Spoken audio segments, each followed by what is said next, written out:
But life was actually simple here. I won't say that you're simple. That's not what I'm implying. But I will tell you, my life has gotten more complex. It is a truly great time to be at EPA.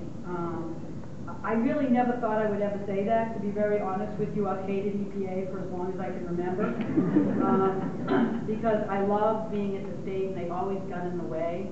It was nice to get the money, but I really didn't want them to tell me anything. And now I'm so interested in telling states what to do. It's very exciting. Not really. It's trying to figure out how to unleash the enthusiasm at the state level so that they can infuse it up and bring some energy and creativity. But I will tell you, it is amazing to be at EPA. I don't know if you know Administrator Lisa Jackson. If you don't, you should. She is, again, one of the worst bureaucrats I've ever met. She sees life as being complex and interrelated, and she doesn't go by the margins of issues. She looks at where we want to head, and she is a wonderful leader who keeps me in line, not at all, which is wonderful, which is why I like it the best. So it is a dynamic time at this point, but speaking to the issues at hand, it's a dynamic and challenging time for the energy world, is it not? And for the environmental world in terms of how we intersect with energy. And when you use words like dynamic and challenge, what that means is it's absolutely nuts out there. Those are nice words of saying, oh my God, what are we going to do? How are things heading? Everything's up in the air, is it not? And that means that we have some wonderful opportunities here.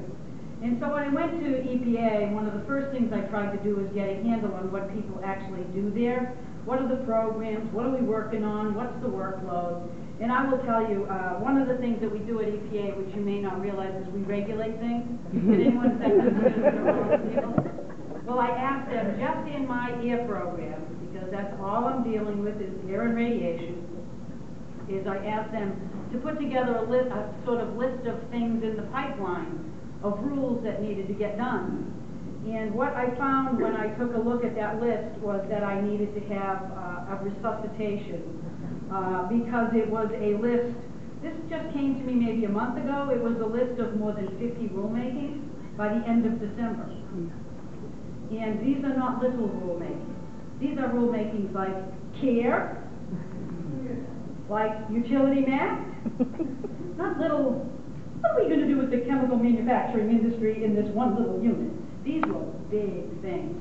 And over 20 of them were actually issues and rules that had been remanded back to us or vacated because they were rules of the prior administration that couldn't pass legal muster.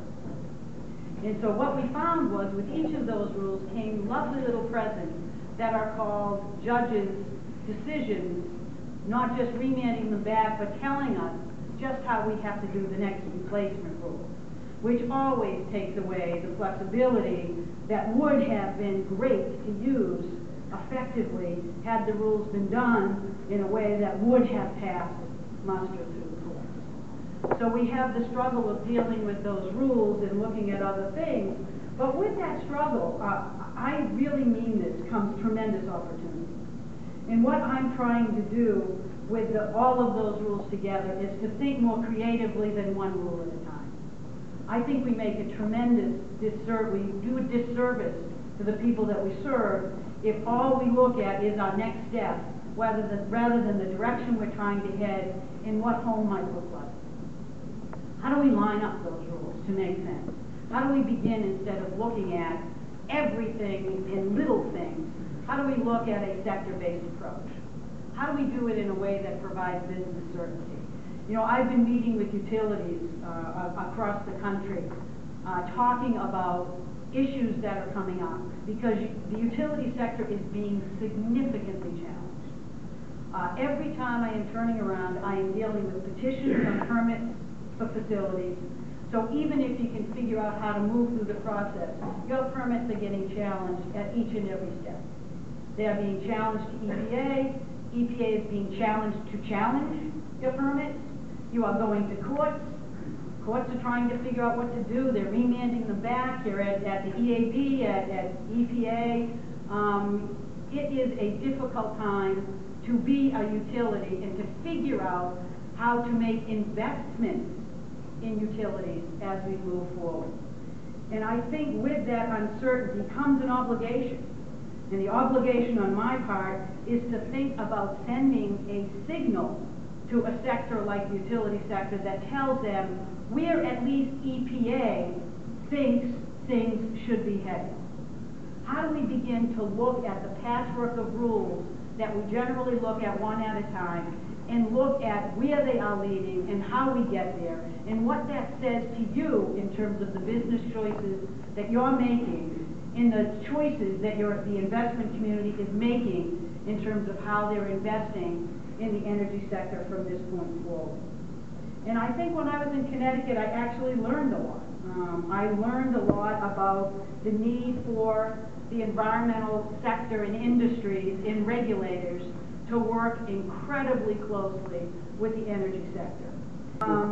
I learned a lot from hanging out with Dawn down at the RGGI meeting.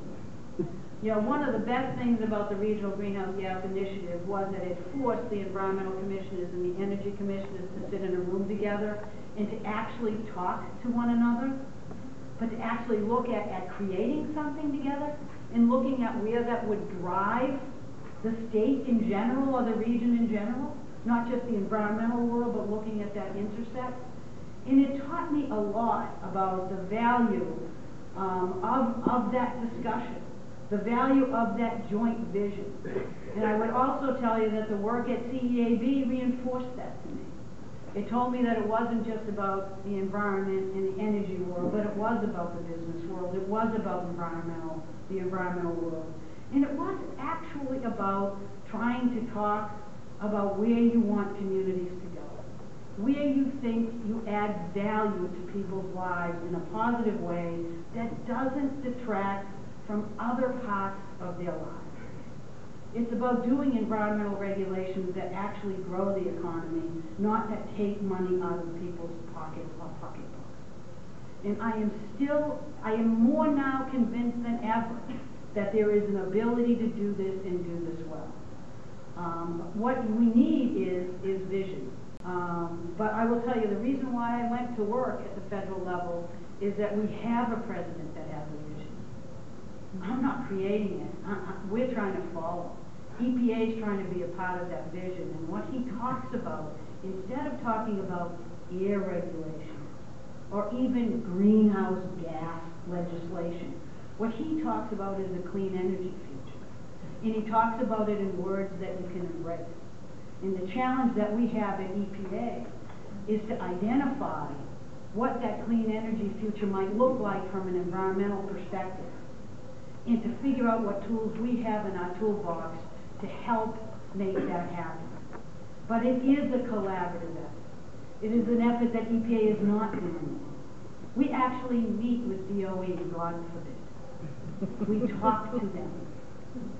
We are meeting with FERC about what they do on energy policy. We are going to try to do this well and do it in a way that people will understand that you can achieve the goals of the Clean Air Act, which are far and away still way away from our ability to claim success in every venue. And we can drive this home. So while we're meeting with utilities and we're talking about sector-based approaches, and I am challenging them to tell me what a clean energy future looks like. What do we mean by that? How much renewables and what's a renewable? Where does energy efficiency come in? How do we start really looking at things differently, much in the way that Connecticut has taught me to look at things, much in the way that ISO New England has been moving for quite some time, to look at things differently.